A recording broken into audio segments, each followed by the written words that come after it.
vocês que o final de Squid Game alugou um triplex do Guarujá na minha cabeça, eu tô falando muito sério mesmo. Pô, irmão, ainda me indigna que ainda tem gente falando que a série decaiu e que o final foi uma bosta. Não consigo aceitar e nem superar isso. Mas o fato é que hoje eu queria debater com vocês é se a gente consegue se juntar aqui para responder a pergunta do Guirrum. O que faz de nós humanos? Humanos são o quê? Oi, eu sou a Nil. E assim, pro vídeo de hoje, eu queria que a gente olhasse para os personagens do Squid Game e procurasse analisar o que cada um deles realmente representa dentro daquela narrativa. Como o ser humano age quando deparado por uma situação extrema? Com coragem? Com covardia? Será que é tudo assim preto no branco ou será que tem algo a mais que a gente possa aprender? A ideia é que a gente possa agir como juízes imparciais e colocar sob escrutínio algum desses pobres almas. E para facilitar o nosso escopo, eu separei alguns personagens e suas situações para analisarmos aqui. E já avisando, spoilers, muitos spoilers, de todas as temporadas de Squid Game. Começando por uma queridinha do público, número 067, Kang Se-byuk, vindo de uma família norte-coreana, a jogadora 067 entrou nos jogos procurando levantar fundos para resgatar o resto da sua família da ditadura norte-coreana e proporcionar uma vida melhor para o seu irmão. Antes disso, batia carteiras e se aproveitava das vítimas distraídas. E também já trabalhou com gangsters para ter algum dinheiro. Dentro dos jogos, a jogadora 067 tentou sabotar a participação de outro jogador no jogo Batatinha Frita 123. Votou para continuar os jogos, criou animosidade com outro jogador e se aproveitou de sua estrutura esguia para espiar de um duto e obter informações privilegiadas do próximo jogo, dividindo a mesma apenas com 2 outros jogadores. 067 também passou pela prova do cabo de guerra e durante a prova das bilas criou um forte laço com a sua dupla e implorou para que esta jogasse novamente, embora fosse em vão. O sacrifício da sua companheira permitiu que ela continuasse, resultando na sua completude da prova da ponte de vidro e o seu subsequente machucado. A jogadora 067 encontrou seu fim pela hemorragia causada pelo machucado pelo pedaço de vidro e um corte profundo na garganta feito por outro jogador, o mesmo que ela compartilhou a informação a respeito do segundo jogo. Jogador 218, Cho Sang-woo, entrou para os jogos na esperança de conseguir dinheiro para pagar as suas dívidas adquiridas devido a investimentos que deram errado. Antes disso, era tido como o orgulho de seu bairro e trabalhava como investidor financeiro. 218 passou com louvor pelo primeiro jogo, se escondendo atrás de outros e advertindo seu colega a fazer o mesmo. No dormitório, evocou a cláusula 3 do contrato e abriu as votações para a continuação dos jogos, ou não, votando sim para continuar.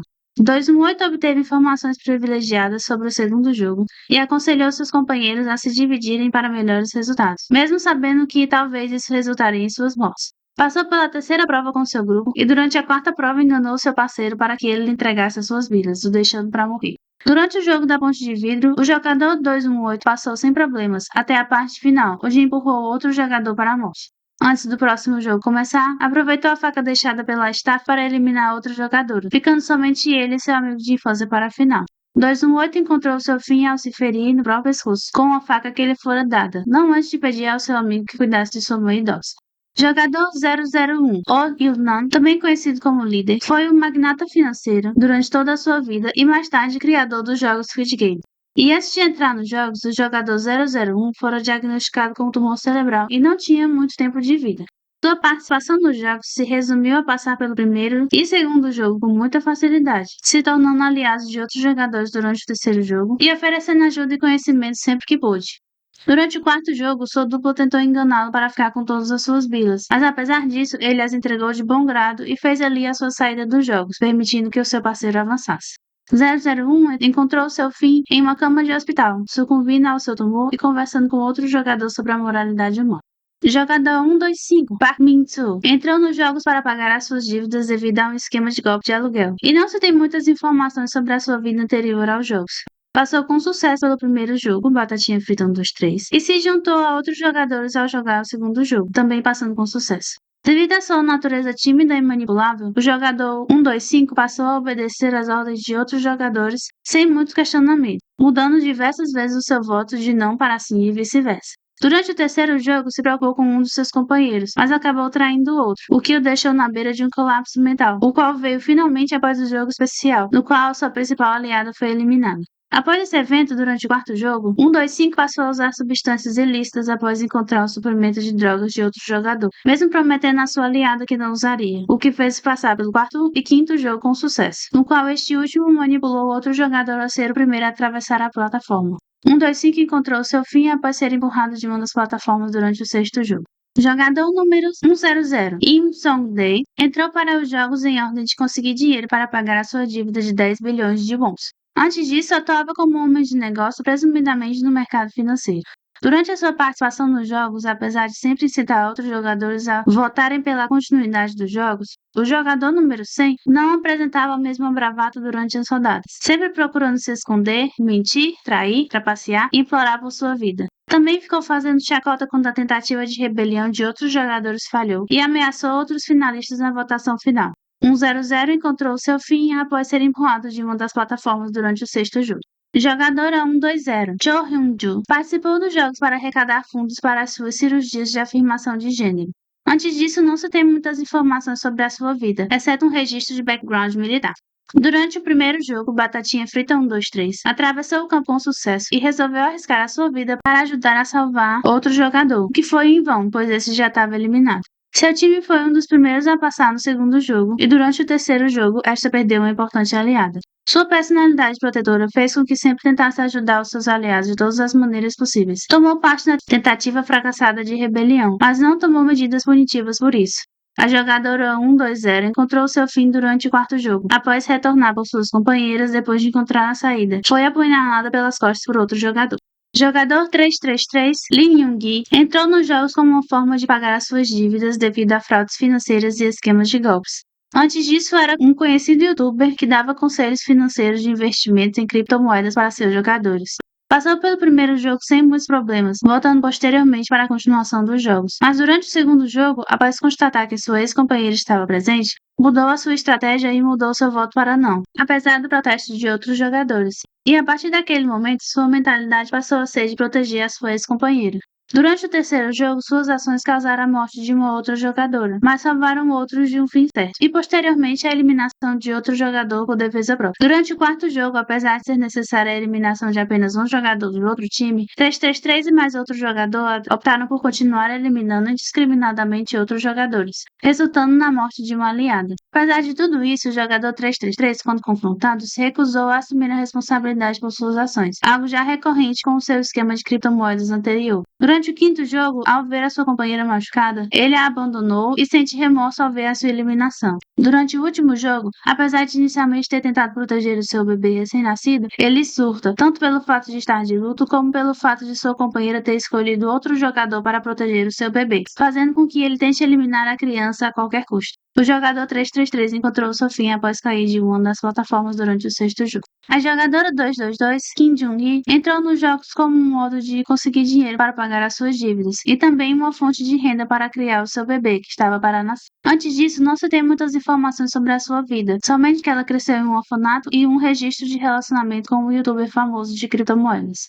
Durante os jogos, ela precisou constantemente de ajuda devido à sua condição frágil, se apoiando em outro jogador durante o primeiro jogo, usando sua condição como barganha para conseguir uma equipe durante o segundo jogo e sendo protegido por muitos outros jogadores durante o terceiro jogo. Paralelo a isso, expressava sua independência e falta de interesse quando seu ex-companheiro vinha oferecer proteção, somente defendendo ele no jogo socializar e finalmente cedendo aos seus pedidos durante o quarto jogo, o que indiretamente resultou na eliminação de muitos de seus aliados. Também durante o quarto jogo, teve uma torção no seu tornozelo esquerdo e deu à luz a uma menina. Durante o breve período entre o quarto e o quinto jogo, aliou-se a outro jogador e lhe confiou a sua filha. 222 encontrou seu fim após o cronômetro zerar e ela se jogar da plataforma de pular corda. Agora que já temos a nossa análise de jogadores, eu queria apresentar para vocês dois casos especiais. Primeiramente, a filha da jogadora 222, a Bebê, que veio para esse mundo caótico dos jogos sem o seu consentimento e forçada pelos VIPs a tomar a posição nos jogos no lugar da mãe. E, devido ao sacrifício de outro jogador, pôde sair daquele lugar com vida e a inocência intacta de quem nunca vai ter a menor noção do que realmente aconteceu. E segundamente, os VIPs. Sim, eu tô colocando todo mundo num bolo só, porque eles têm basicamente a mesma personalidade. Os VIPs são multimilionários que vão até ilhas assistir os jogos acontecerem e tomam extrema diversão ao ver aquelas pessoas todas se dando mal e se depravando somente por dinheiro, enquanto tomam seu champanhe despreocupadamente atrás de um vidro, longe da confusão, não tirando dali nada, a não ser o mais puro e sádico entretenimento, caracterizados perfeitamente pelas máscaras de animais que eles usam, mostrando sua natureza cruel e animalesca. Com isso, eu acredito que a gente pode concluir que responder essa pergunta não é uma tarefa muito fácil, visto que existem todos os tipos de seres humanos e que suas verdadeiras personalidades se revelam quando colocados sob pressão de uma situação extrema de vida ou morte, e também quando tem muito dinheiro ou poder envolvido. Existem aqueles que são covardes no sentido de se esconderem e não se imporem quando é necessário, sendo muitas vezes facilmente manipuláveis por aqueles que têm de fato más intenções. Aqueles covardes que incitam outros a jogarem todos os que podem debaixo de um ônibus para poder se sobressair, mas que quando chega a hora da verdade fogem como um bando de baratas para o bueiro. E aqueles covardes que fazem de um tudo para tirar vantagem e que, quando a conta chega, se negam a assumir a responsabilidade pelos seus atos que causam dor às outras pessoas. Existem pessoas verdadeiramente ruins do começo ao fim, que só querem é mais que os outros se lasquem e que os louros venham só para eles, fazendo qualquer coisa que tiverem ao seu alcance, mesmo que isso signifique fingir alianças e trair amigos. Existem aqueles que propositalmente armam para machucar e ferir os outros, não importando realmente quem seja, aqueles que só querem ver o circo pegar fogo e não estão nem aí para as consequências, e aqueles que só mostram verdadeiramente quando estão em uma situação extrema de vida ou morte quem realmente são. Mas ao mesmo tempo que existem essas pessoas, existem também os bravos, que enfrentam qualquer situação de peito aberto, sem medo de se ferir. Existem os protetores que arriscam o próprio pescoço para ajudar e estender a mão àqueles que realmente precisam. Existem os que se aliam e sustentam essas alianças até o fim, sendo leais e fiéis mesmo que isso lhe custe a vida. Existem aqueles que, mesmo não fazendo muito, o pouco que fazem é para ajudar os outros. E também aqueles que oferecem uma chance de sair, mesmo que isso lhe custe a sua própria. É claro que um ser humano pode ser mais de uma coisa ao mesmo tempo. Ele pode ser leal e covarde, inteligente e prestativo, bravo e violento, protetor e pouco confiante, manipulador e redentor ao mesmo tempo, não sendo somente reduzido a uma só palavra, a uma só coisa. Antes de dar a minha opinião final, eu queria passar rapidinho por uma cena específica do final da série, que eu acho importante para nós termos um contrapeso de toda essa questão do que é ser humano. E eu tô falando da cena no qual o Frontman coloca a bomba para detonar e explodir a ilha, e conforme o cronômetro vai baixando, vai mostrando os lugares que aconteceram os jogos vazios. A Yoongi, a boneca gigante sozinha no pátio do Batatinha 123, os dormitórios vazios, as raias de corrida de arco-íris manchadas de sangue da corrida de 6 pernas, o carrossel e as portas solitárias, testemunhas de uma carnificina no jogo de socializar, as ruas curvas e escadas sem saídas do jogo de esconde-esconde, Yoonhee e Cheol-soo sozinhos acima das flores no jogo de pular corda e os pilares abandonados do último jogo, parecendo meio que assombrados por todas aquelas vítimas. Mas que no final a sensação que eu tive, pelo menos, foi que as almas de todos que perderam suas vidas ali puderam finalmente descansar, como se a história delas finalmente tivesse terminado. E no fundo eu acho que isso se liga lindamente com a nossa questão. Nós humanos temos o poder de modificar e criar histórias com a nossa passagem. Imagina por um segundo que a gente não assistiu nada do que se passou ali. Não vimos nenhum dos jogos. Não assistimos aquelas pessoas lutarem pela vida. Não comemoramos com elas. Não nos emocionamos com elas. Não nos enfurecemos com elas. Não sentimos medo por elas. Não acompanhamos cada percalço, cada passo em falso, cada aliança, cada tipo de amor, cada relação de cada participante. Aqueles lugares seriam somente meras construções sem importância. Símbolos infantis que nada significariam para nós.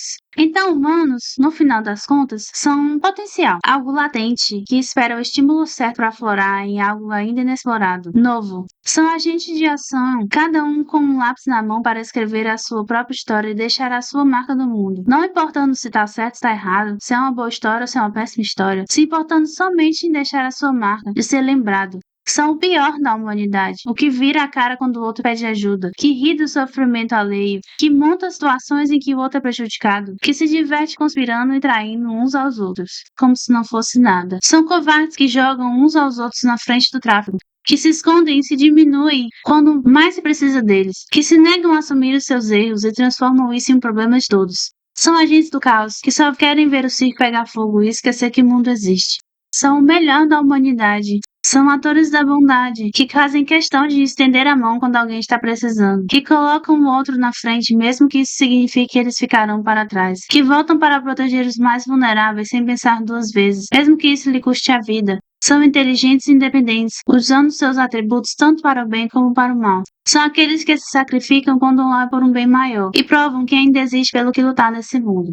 Nós somos tudo isso. Nós somos os jogadores 067, 218, 001, 125, 100, 222, 120, 333 e todos os outros jogadores. Nós somos Seung-Gi-hun, e somos o frontman. Nós somos o Capitão Park e o policial Jim Ho. Nós somos o recrutador e os agiotas. Somos os soldados treinados e os covardes. Somos os VIPs e também somos o bebê da Jung-hee. Nós somos aqueles que pensam, que amam, que traem, que duvidam, que trapaceiam, que ajudam, que protegem, que têm medo. Nós somos humanos e humanos são assim.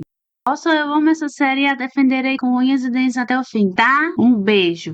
Eu espero que você tenha gostado desse vídeo um pouco mais filosófico, eu diria. E não se esqueça de dizer aí nos comentários a sua opinião sobre o assunto, é claro. Tem uma opinião diferente? Compartilha com a gente. E até rimou. Se você ficou até o final e não tem ideia do que comentar, comenta a frase secreta que é: o bebê de CGI ainda é intancável.